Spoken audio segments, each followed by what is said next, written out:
YCP అధినేత జగన్ ఈ రోజు సాయంత్రం ఢిల్లీ వెళ్లనున్నారు. ఓట్ల జాబితాలో పెద్ద ఎత్తున చోటు చేసుకున్న అవకతవకలపై కేంద్ర ఎన్నికల ప్రధాన అధికారికి ఫిర్యాదు చేయనున్నారు.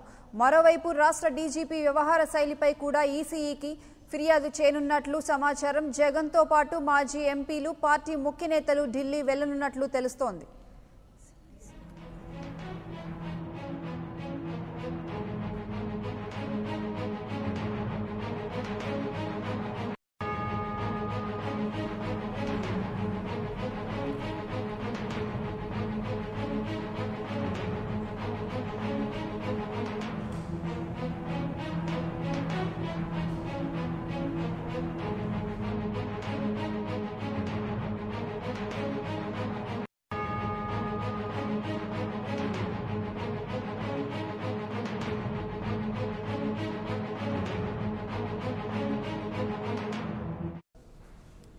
వైసీపీ అధినేత జగన్ ఈ రోజు సాయంత్రం ఢిల్లీ వెళ్లనున్నారు. ఓట్ల జాబితాలో పెద్ద ఎత్తున చోటు చేసుకున్న అవకతవకలపై కేంద్ర ఎన్నికల ప్రధాన అధికారికి ఫిర్యాదు చేయనున్నారు. మరోవైపు రాష్ట్ర డీజీపీ వ్యవహార శైలిపై కూడా సీఈసీకి ఫిర్యాదు చేయనున్నట్లు సమాచారం. జగన్ తో పాటు మాజీ ఎంపీలు, పార్టీ ముఖ్య నేతలు ఢిల్లీ వెళ్లనున్నట్లు తెలుస్తోంది. ఇక ఇదే అంశానికి సంబంధించి మరింత సమాచారం మా ప్రతినిధి రమేష్ అందిస్తారు. రమేష్, ప్రియాంక, ఈ రోజు సాయంత్రం వైసీపీ అధినేత జగన్మోహన్ రెడ్డి ఢిల్లీ వెళ్తున్నారు.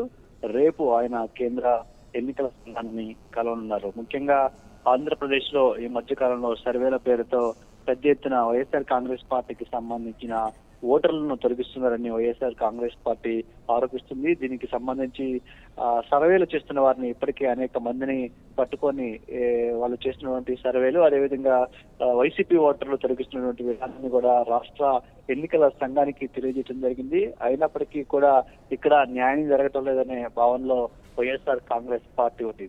అందులో భాగంగానే రేపు జగన్మోహన్ రెడ్డి స్వయంగా కేంద్ర ఎన్నికల సంఘాన్ని కలవనున్నారు. రాష్ట్రంలో తిరుగుతున్న ఓటర్ల తొలగింపు, అదేవిధంగా ఏవైతే దొంగ ఓట్లు కానీ, అదేవిధంగా ఏవైతే ఓటు తొలగించి ఉన్నాయో వాటిని మళ్ళీ యాడ్ చేయాలనే అంశాన్ని కూడా కేంద్ర ఎన్నికల సంఘం దృష్టికి తీసుకెళ్లున్నారు. దీంతో పాటు రాష్ట్రంలో జరుగుతున్నటువంటి ఇతర పరిణామాలు ఏవైతే ఉన్నాయో, ముఖ్యంగా పోలీసులు వ్యవహరిస్తున్న తీరు, వీటిపైన కూడా ఇటు కేంద్ర ఎన్నికల సంఘంతో పాటు కేంద్ర హోంశాఖ కూడా ఫిర్యాదు చేసే ఆలోచనలో జగన్ ఉన్నట్టు తెలుస్తూ ఉంది. మొత్తంగా చూస్తే మాత్రం ఈ ఓటర్ల తొలగింపు అంశాన్ని వైఎస్ఆర్ కాంగ్రెస్ పార్టీ సీరియస్ గా తీసుకుందని చెప్పుకోవచ్చు. త్వరలో ఎన్నికలు జరుగుతున్నటువంటి నేపథ్యంలో అధికార తెలుగుదేశం పార్టీ మళ్ళీ అధికారంలోకి రావడం కోసం వైసీపీ సానుభూతి పట్ల ఓట్లు తొలగిస్తుందనే అభిప్రాయాన్ని వైసీపీ నేతలు వ్యక్తం చేస్తున్నారు. ఈ విషయం పైన కేంద్ర ఎన్నికల సంఘం చర్యలు తీసుకోవాలని కూడా జగన్మోహన్ రెడ్డి కోరనున్నారు. జగన్ తో పాటు ఢిల్లీకి ఇంక ఎవరెవరు వెళ్లే అవకాశం ఉంది రమేష్?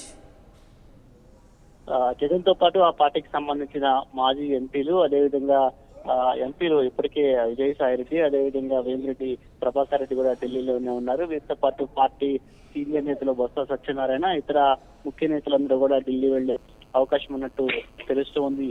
దాదాపుగా ఏడాదిన్నర తరువాత జగన్మోహన్ రెడ్డి ఢిల్లీ వెళ్తూ ఉన్నారు. గతంలో ఢిల్లీ వెళ్లిన సందర్భంలో ప్రధాని నరేంద్ర మోడీతో సమావేశమై రాష్ట్ర విభజన అంశం పైన చర్చించడం జరిగింది. ఆ తర్వాత జగన్ పాదయాత్ర ప్రారంభించారు. 14 నెలల పాటు పాదయాత్ర కొనసాగించారు. దాదాపు ఏడాదిన్నర తర్వాత జగన్ ఢిల్లీ వెళ్లబోతూ ఉన్నారు. ఇక త్వరలో ఎన్నికలు కూడా జరగనున్నటువంటి నేపథ్యంలో మళ్ళీ ఎన్నికల తర్వాతే జగన్ ఢిల్లీ వెళ్లే అవకాశం ఉంటుంది. కాబట్టి ఈ ఢిల్లీ పర్యటనలో ఇటు ఓటర్ల తొలగింపు అంశంతో పాటు ఏపీకి ప్రత్యేక హోదా అంశానికి సంబంధించి కూడా అవసరమైతే దీనిపైన కూడా ఢిల్లీ స్థాయిలో పోరాటానికి సంబంధించి కూడా జగన్మోహన్ రెడ్డి కొంత కసరత్తు చేస్తున్నట్టు తెలుస్తుంది. పార్టీ ముఖ్య నేతలు కూడా ఇదే అంశం పైన చర్చిస్తున్నట్టు తెలుస్తుంది. ఆ పార్టీకి సంబంధించిన సీనియర్ నేతలు, అదేవిధంగా మాజీ ఎంపీలు వీళ్ళందరూ కూడా జగన్ తో పాటు ఢిల్లీ వెళ్తూ ఉన్నారు. Priyanka. Okay, right. Thank you Ramesh.